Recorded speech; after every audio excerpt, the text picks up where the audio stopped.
대통령실이 지금 얼마나 우왕좌왕하는지를 한번 보세요. 우왕좌왕 대통령실. 하여튼 내가 찍으면 100%라니까. 거의 뭐 틀림이 없어. 그냥 바로 언론에 찍잖아. 대통령 문제라고. 5세 취약에서 펠로시까지 혼선에 또 혼선. 펠로시 접견만으로도 안 한다고 했다. 조율 중이라고 했다가 안 한다고 했다. 통화한다고 했다가 취약 연령에도 신속적으로 강구하겠다고 했다가 공론화하란 취지였다고 말 바꿨다가 이게 다 미흡해요 지금. 각종 이슈에서 대통령실이 오락가락하는 모습이 연달아 노출하면서 신뢰 하락을 자초하고 있다는 비판이 나오고 있다. 당장 취약 연령 하향에 대한 반발이 커지자 윤석열 대통령은 공론화를 지지한 것이다 라고 한 발 물러서는가 하면 낸시 펠로시 만남에 대해서도 조율을 한다 안 했다 하면서도 혼선을 드러냈다. 대통령실의 정책 조정과 정무적 판단, 홍보 기능이 미흡한 것 아니냐는 지적이 나오고 있다. 그래요. 이 대통령실을 지금 빨리 다 바꿔야 되는데 윤석열 대통령이 그럴 생각이 없는 거야. 어? 윤석열 대통령이 지금 자기 측근들이 아니면 불안한 거야. 자기 측근들이 아니면 못 믿고 불안하니까 능력이 좀 떨어지더라도 자기가 믿을 만한 사람들, 그 측근들에게 계속 맡기고 싶은데 이게 전형적인 정치 아마추어라는 거예요. 자기 측근들을 정말 가까이에서 이렇게 두고 싶었다면은 처음에 이렇게 좀 아노미 상태라고 하나? 약간 혼란기가 있을 수밖에 없잖아. 정권 초기에는 인사도 혼란이고. 그러면 맨 처음 인사에 넣는 애들은 그렇게 신뢰가 되는 애들이 아니지만 그래도 조금 낫다고 하는 애들, 그런 걸 야당 얘기 들으면서 그런 애를 넣어놓는 거야. 왜? 얘네들은 바지 사장이 되고 얘네들은 조만간 날아갈 애들이거든. 정권 초기에는 그렇게 되는 거.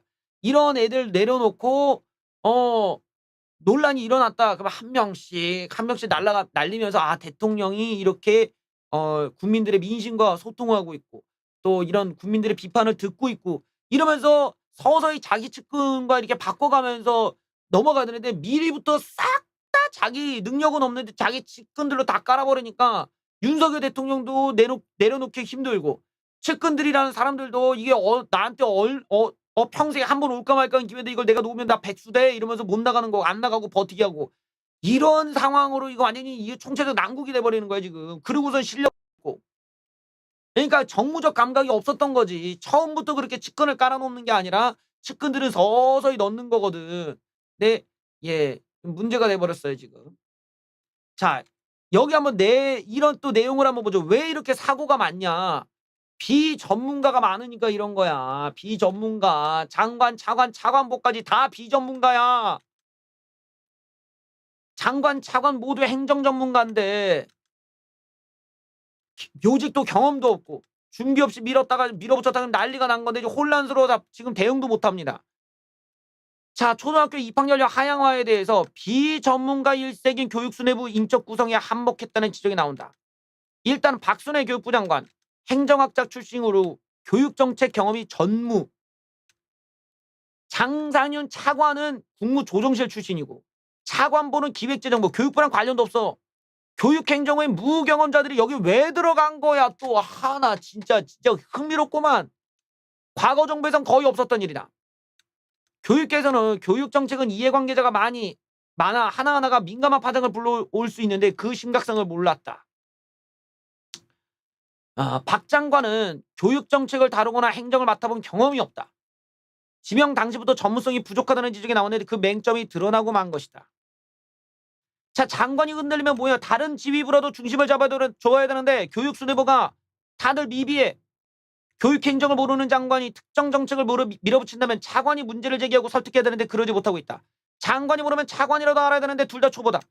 이러니까 연달아 문제가 계속 발생해. 장상윤 차관은 대학 총장들과 만나면서 등록금 규제에 대해 이번 정부는 풀어야 한다는 공감대가 있다고 밝혔다가 물가가 이렇게 오르는데 등록금을 올리냐 하는 반대 여론이 불거지자 다시 며칠 만에 당장 올릴 계획은 없다고 수습한 바 있다.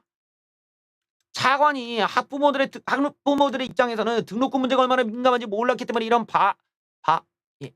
이런 조금 한심한 한심한 발언이 나왔다라는 반응이 나왔다고 합니다. 교육 정책이 아마추어들이 좌지우지하고 있다는 우려가 나온다. 대통령실도 마찬가지다. 대통령실 교육정책은 안상훈 사회수석이 관장하고 있는데 이 양반은 연금복지 전문가로 교육정책을 다뤄본 경험이 없다. 또 이 권성영 교육비서관도 주요 보직을 거치지 않아 교육정책 전반을 총괄하기 무리인 인물이다. 답답하구만. 예. 답답해. 답답해. 예. 답답해. 이거 조선일보. 이거 조선일보예요, 조선일보. 이거 형님 나 설명란에 링크 있어요, 형님. 나 이거 방송 여기 화면 밑에 설명란 있죠. 날짜 밑에 이게 설명 누르시면은 뉴스 링크가 쫙 나와요. 이거 조선일보야.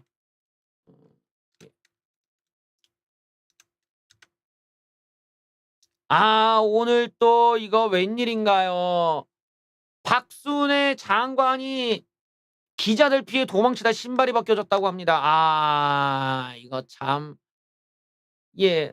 자, 학제 개편안 때문에 학부모들에게 질타를 받고 있는데 박순애 교육부 장관이 기자들의 질문을 거부하고 침묵으로 일관하고 막 도망가듯이 나가다가 신발이 벗겨지는 사태까지 벌어졌다. 박 장관은 끝까지 묵묵부답으로 대응했는데 기자들이 오늘 난리가 났어. 그냥 박 장관은 5분가량 원고를 읽고 그냥 나가버려. 그러니까 기자들이 질문 안 받으세요? 질문 있어요? 왜 질문 안 받으세요? 아무 말도 들리지 않는 듯 앞만 보며 출입문을 황급히 빠져나갔다. 급기야 기자들이 장관 사무실까지 찾아가고 박 장관이 나와 도망치는데 난데없이 복도 추격전이 벌어졌다. 기자들은 이거 학제 개편안 공론화 안 되면 사퇴하실 의향이 있으시냐? 학제 개편안 질문을 왜 안 받냐? 국민과 소통하려면 기자들 질문에도 답하셔야 되는 거 아니냐? 하고 항의했다가 박 장관이 달아나다 신발이 벗겨지는 난감한 상황까지 벌어지기도 했다. 앞으로 질문 안 받으실 거냐? 장관이 너무 무책임한 거 아니냐? 이런 논란 만들고 대응도 너무하다. 항의성 질문서를 퍼부어서나 박 장관은 말없이 엘리베이터에 탔다. 그러면서 한마디 하셨는데 여러분이 쉬고 오시면 답하겠습니다고 말했다. 쉬고 오라는 게 뭔 뜻인지 입장을 언제 밝히겠다는 거지 기자들이 재차 물었으나 박 장관은 답이 없었다. 이런 게 이제 정무적인 감각과 능력의 부재라는 거예요. 저런 모양새가 나오면 이게 이제 윤석열 대통령한테 불똥이 튀는 거야. 저럴 때는 어려울 거 없어. 그냥 잘못했습니다 하면 돼. 그냥 잘못됐습니다. 이게 제가 판단을 잘못한 것 같고 우리가 섣부르게 생각을 한 것 같습니다. 좋은 의미라고 생각했는데 그게 아니어서 사과드리고 다시는 이런 일이 없도록 하겠습니다 하면은 그러면 적어도 우리가 초창기니까 용서가 되잖아. 알았다. 뭐 어쨌든 장관이 반성하고 있다니까 한번 더 기회를 주자. 사람 마음이 그렇게 되는데 사과도 안 하고 그냥 이러고 가는 거야 그냥. 그러니까 이게 얼마나 이게 국민들의 입장에서 그 사람들이 화가 나 있고 지금 이 5세 입학 같은 경우는 반대 여론이 막 거의 어떤 조사에는 막 90%가 넘기도 하고 그런데 그러니까 굉장히 극렬하게 지금 반대가 많은 거야. 황당하기도 하고 저게 지금 왜 나온지도 모르겠지만 굉장히 설득도 안 되고 아무것도 아닌 상황에서 장관이 충분한 소명도 반성도 사과도 없이 그냥 가버리니까 이런 모양새면 안 돼요. 안 그래도 윤석열 대통령도 지금 뭐 기자들 안 만나고 있는 상황인데 장관까지 저러면 됩니까? 이런 거 하나하나가 지금 문제야 지금. 여기에 대통령실이 굉장히 흥미로운 이야기들을 했는데 그전에 한번 좀 알아봐야 되는 배경 설명부터 좀 드리죠. 여러분들 칩4 칩4가 뭔지 아십니까? 이 여러분들 칩하면 또 이런 초코칩 맛있다. 내가 칩하니까 또 어디 무슨 저기 마트 같은 데 가 갖고 파는 초코칩 같은 거. 이거 허쉬 초코칩 맛있죠. 예. 칩 4개 이러면서 초코칩 4개 정신 차려 이씨. 감자칩. 초코칩 감자칩 이런 정신 차려 이씨. 칩4 같은 경우는 이제 반도체 반도체 동맹을 통해서 우리가 이제 좀 이 반도체를 생산할 수 있는 그런 국가들과 이제 어떤 돈독한 강화를 위한 거죠. 이 우리나라로서는 굉장히 중요한 거예요. 이 칩4 이거는 생존을 위해서 중요한 문제다. 전문가들의 이야기 잠깐 들어볼까요? 반도체 산업은 이제 국가 간의 헤게모니 전쟁으로 갔습니다. 미국, 한국, 일본, 대만을 묶는 반도체 4칩 동맹. 굉장히 중요한 거겠죠. 자, 우리나라에서는 이 반도체 4칩에 대해 고민 중입니다. 하지만은 전문가, 산업계에서는 반도체 4칩 동맹에 협력해야 된다는 의견이 압도적이다. 반도체를 생산하기 위해서는 이 IP 코어와 설계 장비 역량을 좀 미국, 소재 원료 분야에서 강한 일본과 협력이 불가피하기 때문에 반드시 우리나라는 들어가야만 할 수가 있어요. 이 전문가들은 지금 4칩은 생존의 문제다. 미국이 기술 갖고 있고 일본도 갖고 있기 때문에 우리가 이들과 같이 해야 원활하게 개발할 수가 있다. 4칩을 안 하면 일본 반도체 소재 수출 규제보다 훨씬 더 규제가 생길 것이다. 우리에게 조건을 유리하게 가져가자. 중국은 사드 태처럼 보복 못한다. 중국은 삼성전자, SK 하이닉스로부터 메모리 반도체로 공급받을 제품을 만들 수 있기 때문에 한국과 협력할 수밖에 없어서 중국이 함부로 우리를 건드지 못한다. 4칩을 우리가 반드시 들어가야 된다라는 거야. 그래, 맞아. 이걸 왜 고민해? 그랬는데 우리나라 대통령실에서는 4칩이라는 말을 쓰지 않겠다. 누굴 배제하는 동맹 아니다. 펠로시와의 통화에서 4칩 얘기도 안 나왔다.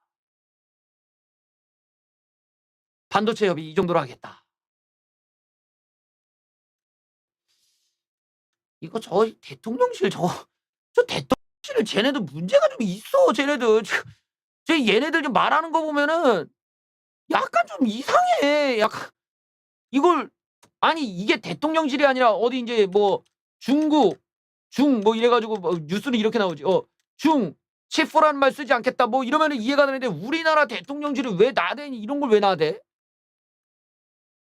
칩4라는 말을 쓰지 않을 것이다. 반도체 협의 정도로 하겠다고 밝혔다. 대통령실 고위 관계자는 미국이 주도하는 반도체 공급 동맹으로 이어지는 칩4에 한국이 참여하는 문제와 관련해 중국의 반발에 대한 입장을 묻자 누가 누구를 배제하는 반도체 동맹은 아니다. 그래요. 문제가 있어. 확실히 대통령실이 지금 메시지 하나하나가 문제가 있어.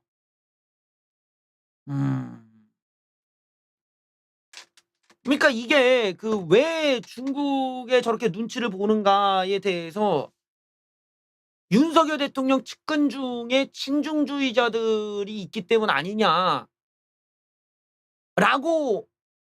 생각해 볼 수가 있지. 왜냐하면 당장 지금 통합위원회랍시고 데려온 사람들 몇 면이 그 안에 뭐 1대1로 외친 사람도 있고 이게 지금 이제 윤석열 대통령이 뭔가 우파 이념이라던가 이런 국가관 이거 여기에 대한 학습이 아직 충분하지 않은 거 아니기 때문에 충분하지 않아서 주변에 너무 휘둘리는 거 아닌가라는 생각도 해봐. 그리고 대통령실이 자기네들이 윤석열 대통령보다 우리가 정치를 더 잘 안다라고 하는 이런 오만함에 빠져 있는 건 아닐까라는 생각도 해봐요. 그러니까 저게 과연 윤석열 대통령의 결재를 받고 나온 얘기일까 그런 생각이 들기는 하는데 일단은 저 대통령실이 조금 윤석열 대통령을 앞서서 얘네들이 이렇게 좀 오버를 하고 있는 거 아니냐라는 생각도 좀 들어요. 그래서 대통령실이 지금 굉장히 문제야. 이렇게까지 대통령실이 논란이 된 정부가 없었어. 근데 대통령실이 지금 너무 많은 메시지를 내고 있어. 너무 많은 메시지를 내고 그게 오히려 내부 폭탄이 되고 있잖아. 그저 대통령실을 조금 완전히 싹 다 바꿔버려야 돼. 어떻게 저렇게 저런 말이 아무렇게나 막 나오냐고. 저걸 갖다가 중국이 또 물면 이게 전 세계적으로도 확대가 될 텐데 이해를 할 수가 없어.